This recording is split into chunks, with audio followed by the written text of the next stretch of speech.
Sergio Barce, escritor, abogado, larachiense, experto en literatura, porque de allí viene, de la zona del norte de Marruecos.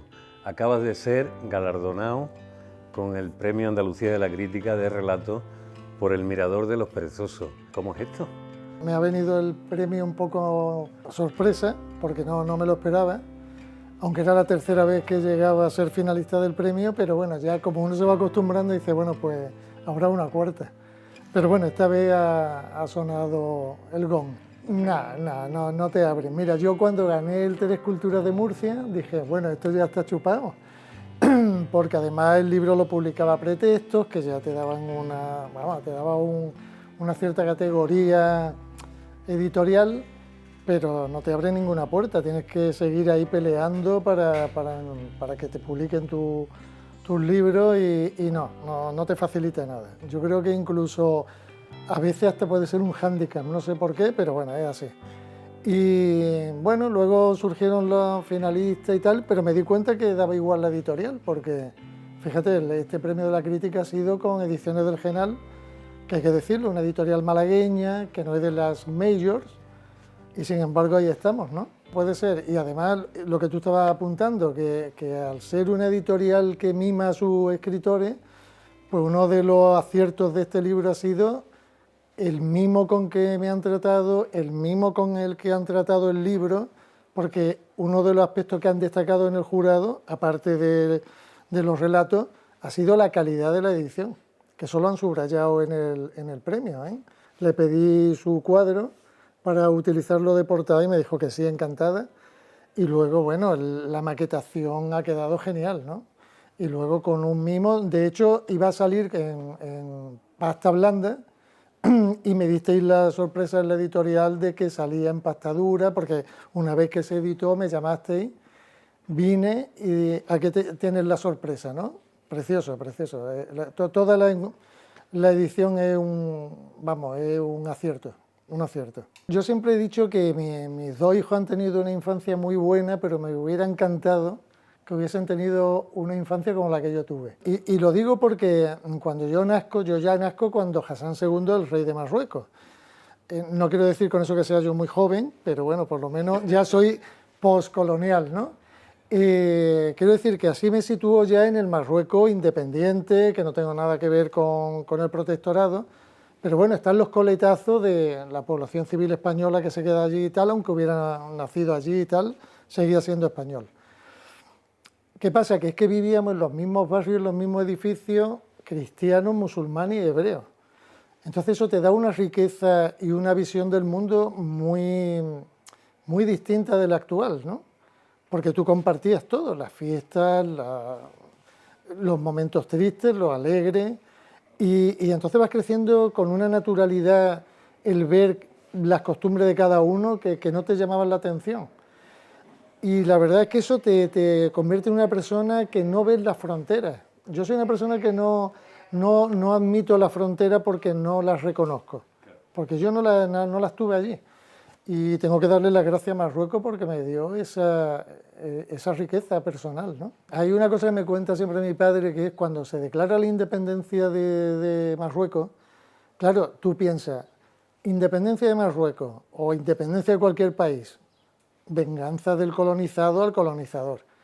En Marruecos se produce algo curiosísimo, las tropas españolas o la ocupación española, como quieras llamarlo, se va del país, se queda solamente la población civil y no ocurrió absolutamente nada, al contrario, siguió la convivencia como hasta ese momento. Bueno, políticamente allí no se vivió nada especial. Ya más adelante, en los años 70, que es cuando ya nos tenemos que ir de Marruecos, sí, porque hay un cambio de política en Hassan II, que es lo que se llama la marroquinización, que obligaba a los europeos que tenían algún negocio a tener un socio marroquí obligatoriamente, eso ya te complicaba un poco la vida. No podías tener la nacionalidad marroquí, eso también era un hándicap. Y claro, ya empieza ahí como ya viene la Marcha Verde acercándose, la época de la Marcha Verde, ya hay un cambio ahí de ambiente, No era como muy, no digamos que era un ambiente violento ni nada de eso, pero enrarecido. Son muy hábiles, muy hábiles. Políticamente es un país que yo creo que son hábiles en todos los aspectos, incluso últimamente lo estamos viendo también, es que manejan el tema con mucha inteligencia para sus intereses, claro, obviamente, como tiene que ser.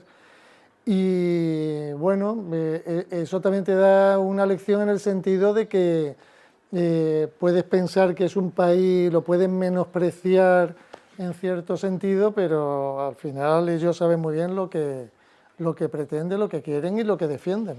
Es que la cultura marroquí es como muy especial, muy difícil de entender y probablemente yo no he llegado a conocerla a fondo, porque nunca terminas de conocerla a fondo, pese a que vivas allí, tengas amigos, tengas incluso amigos que son como familia, pero es una cultura con muchas sorpresas, ¿no? Yo, de hecho, una de mis obsesiones en las novelas, sobre todo en los relatos y en alguna novela, era el tratar de escribir como si yo fuera un marroquí musulmán, ¿no? Que parece una tontería, pero no es la misma visión de la de un europeo, aunque hayas nacido, vivido y te haya imbuido del país, pero tú tienes tu visión europea, al final. Sin embargo, si tratas de escribir como un marroquí musulmán, tienes que tener otra visión muy distinta. Entonces eso yo me he obsesionado a veces en algunos relatos de tratar de ponerme en el lado, desde ese lado, ¿no? Y creo que en algún relato, algunos amigos marroquíes me lo han dicho, que lo he conseguido en algún relato y en alguna novela, ¿no? Y entonces esa visión te da otra perspectiva muy distinta y sobre todo ponerte en la piel del marroquí, ¿no? Y me parece un ejercicio muy interesante de cara a crear alguna historia, ¿no? Bueno, depende del tono con que lo utilices, claro, pero generalmente se utiliza en tono despectivo, eso hay que decirlo, ¿eh? Generalmente cuando tú dices el moro tal es porque lo utilizan de manera despectiva. Y efectivamente el estereotipo, vamos, hay un relato que se llama Moro precisamente, que escribí, que ahora estamos adaptando para el nuevo cortometraje de mi hijo, retrato lo que tú me estás diciendo, lo de los estereotipos. Yo vivo en propia carne el estereotipo de moro. Cuando yo llego a Málaga, el primer día en el colegio, el profesor me llama moro despectivamente. Yo era rubio, español, claro. Lo que pasa que claro, yo tenía un acento en ese momento distinto, utilizaba palabras árabes para insultar, para defenderme, porque eso era un arma defensiva. Claro, y entonces a ti o iba a una tienda y tú escuchabas, mira, aquí están estos que han venido a quitarnos los puestos de trabajo. En los años 70 había mucha crisis también. Entonces todos los que llegábamos de Marruecos, se suponía que veníamos a nuestro país, la recepción no fue precisamente de bienvenida, ¿eh? Eso lo sufrimos mucho. Y lo veíamos en las tiendas, en el colegio, en reacciones muy curiosas. Y fíjate que no éramos moros musulmanes marroquíes, éramos moros europeos españoles. Y lo vivíamos en nuestras carnes. O sea, imagínate, yo me pongo en la carne de un marroquí y debe de ser muy duro, muy duro. Yo me quería volver a Marruecos el primer día que fui al colegio. Yo volví a mi casa y dije, yo me quiero volver a Marruecos. Bueno, yo escribía esto es una chorrada, pero suena fatal, pero desde pequeñito. Pero eran una tontería lo que escribía. Entonces yo empecé como a escribir cosas muy silvanadas, ¿no? Me metí luego en un taller de narrativa porque gané un cuento con un relato en la Facultad de Filosofía y Letras, convocaron un concurso de relato y lo gané. Y entonces en el jurado estaba Miguel Romero Esteo y me llamó. Y le había gustado mucho el relato y me dijo que iba a crear un taller de narrativa, que quería que fuera y tal. Y entonces ahí es cuando empecé a descubrir cosas. Pero claro, yo escribía relatos de ciencia ficción, de terror, erótico. Luego me voy al servicio militar y allí escribía relatos para que se rieran los compañeros, por la noche los leía. Bueno, era buscando un poco la temática, pero no encontraba los temas que a mí me interesaban. Y entonces hago un viaje a Marruecos de regreso, muchos años después de irnos, y cuando yo regreso a Marruecos, me doy cuenta que allí es donde tengo todas las historias que tengo que narrar. Digo, pero si lo tengo aquí todo. Fue un flash. O sea, Y ya... como Ulises que regresa a Sí, Ítaca, exacto. pero sin saber que Ítaca estaba allí. Exactamente, exactamente. Entonces fue un impacto impresionante. Y cuando regresé, escribí mi primera novela de un tirón. ¿Qué fue? En El jardín de las Hespérides, que espero que no la leas nunca, porque ahora la reescribiría entera, obviamente, pero era una novela que contaba un viaje de regreso, ¿no? Entonces ahí jugaba con los recuerdos de mi padre, de mi abuelo, los míos y tal, y creé una ficción en base a la realidad de ellos, ¿no? Era muy nostálgico y tal. Y ahí descubrí que Marruecos era la cantera que yo tenía para narrar. Además es un país que te da mucho juego narrativo, muy exótico también para el que no lo conoce, misterioso, y luego tiene el juego ese de costumbres distintas, en fin, que para narrar es genial, es genial. El Tánger de los años 40 te da una base, digamos, de atrezzo perfecto para una narrativa de novela negra. Y luego La puerta pintada de azul y otros 2 o 3 libros más que tengo, el que hemos mencionado antes del Tres Culturas, que es Sombra en sepia, esos están ambientados en Larache. Esos son más intimistas. Los de Larache son más personal. Los de Tánger me dan más juego narrativo, de inventiva, de ficción. Mi Macondo es Larache y Tánger, ¿no? Yo juego con las 2 ciudades. Quizá Larache es más Macondo que Tánger, pero al final Tánger me ha dado muchísimo juego y muchas satisfacciones. Por ejemplo, que este libro haya ganado el premio, pues ya dice mucho. Es que Tánger en los años 40 era, vamos, yo, claro, obviamente no lo hemos conocido nosotros, pero por lo que has leído, por lo que te cuenta, por lo que me contaba mi familia, aquello debía de ser una pasada, ¿no? Es que era una ciudad que estaba llena de teatros, de cabarets, de casinos, de salas de fiesta, es que era una cosa que no se veía en España.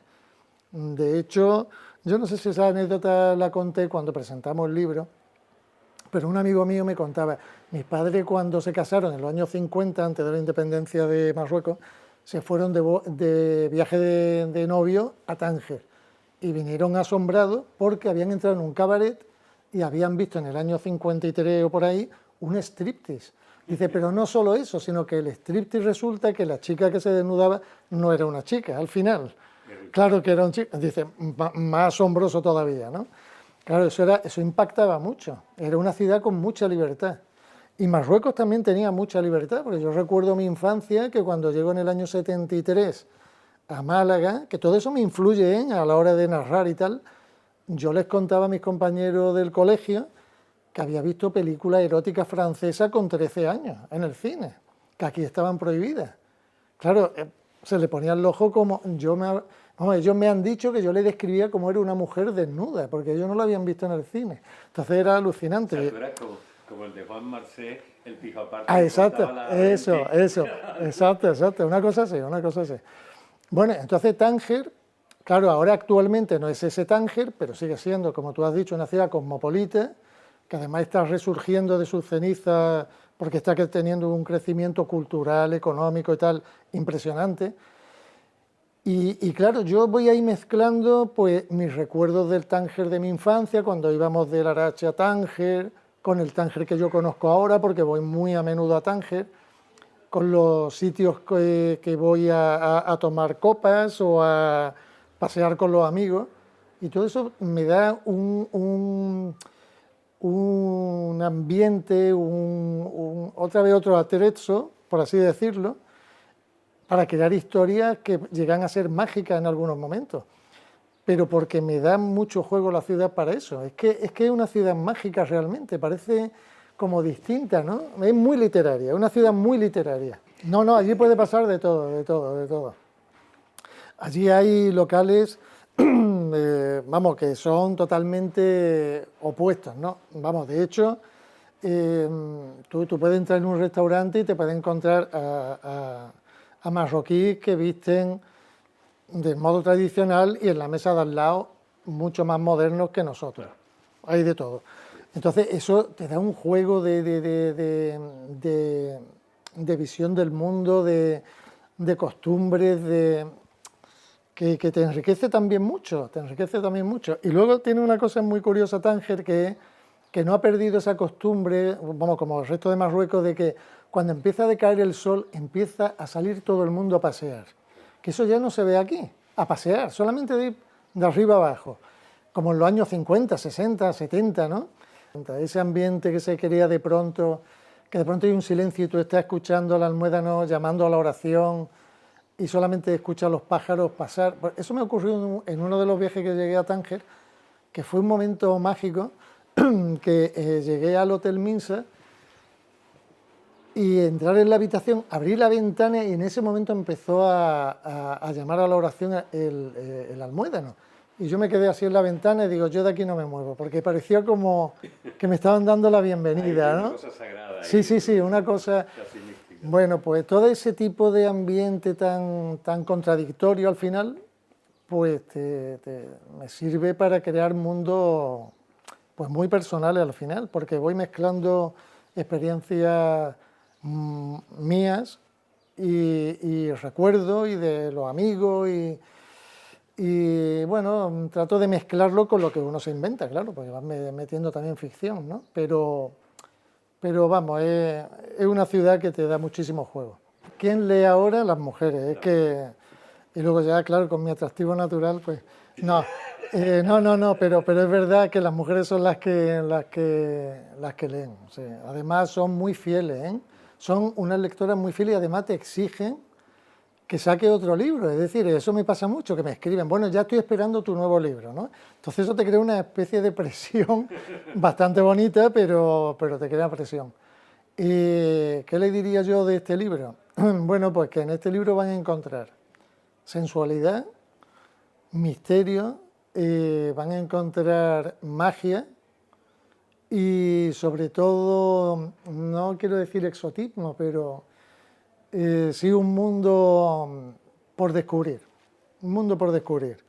Yo creo que básicamente eso, porque hay algún relato en los que me meto en familias marroquíes, en sus entresijos familiares, en otros me meto en el entresijo del mundo literario de Tánger o incluso en el mundo creativo, ¿no? Como el primer relato, el pintor con su musa o con su modelo, la modelo, sí, por ejemplo. Sí. Es decir, que hay varios niveles ahí como para que alguno de los relatos atraiga. También hay sensualidad, como he dicho antes, hay un relato que no sé por qué me lo refleja mucha gente o lo menciona mucho los lectores, que es el del babuchero. Pero es por eso, porque hay mucha carga erótica que parece como que... Pero es que Marruecos es muy erótico también. Sí. Es muy erótico. Siempre trato de ambientar un libro nuevo en algún lugar distinto a Marruecos, pero cuando estoy escribiendo de pronto estoy en Marruecos una vez más, sin darme cuenta. No sé, me atrae tanto que no puedo evitarlo. Tiene algo que me tiene allí anclado, ¿no? No sé yo si... Bueno, de hecho, bueno, es que hay mucho anclaje con Marruecos, ¿no? De hecho, mi madre está allí, ¿no? Ella pidió cuando murió aquí que ella quería estar en Marruecos y la llevamos, las cenizas de ella las llevamos allí. Fue su última voluntad. Y tengo familiares allí enterrados, en fin, que el vínculo es demasiado fuerte como para que se rompa. No creo, yo creo que volveré. Sí, sí. O sea, es inevitable. ¿Ya has perdido la esperanza? Sí, ya es que me da igual. Lo reconozco. Ya estás como caballo. Sí, de hecho, fíjate que tengo una novela nueva terminada que está ambientada en Galicia, que no tiene nada que ver, porque es una historia que me contó una amiga, y sin embargo hay un capítulo que meto que aparece Marruecos. Sí, vamos, es que no pude evitarlo. Pues para evadirte de este mundo rutinario, voraz y no sé cómo describírtelo ya, pero como no me gusta lo que me rodea, me escapo y me voy a mi mundo literario, que creo que bueno, a muchos les gusta, ¿no? Entonces, como veo que hay gente que me sigue, que lo lee y tal, pues sigo escribiendo. Es que no, ¿qué voy a hacerle? No sé hacer otra cosa. Yo soy feliz con que lo recoja Pablo como director, vamos, ya con eso yo ya soy feliz. Bueno, ya con el primer corto ganó el Forqué, fue finalista del Goya, ganamos el de guión en Madrid, ganó el Cap Espartel en Tánger, o sea que tuvo un recorrido alucinante. Y este nuevo corto pues no sabemos lo que pasará, es que eso nunca se sabe. Pero también hay otro proyecto de un largometraje, en fin, que tenemos ahí, y sobre todo la satisfacción de que tu hijo cuente contigo para escribir el guión, para colaborar con él, eso es que no tiene precio, no tiene precio.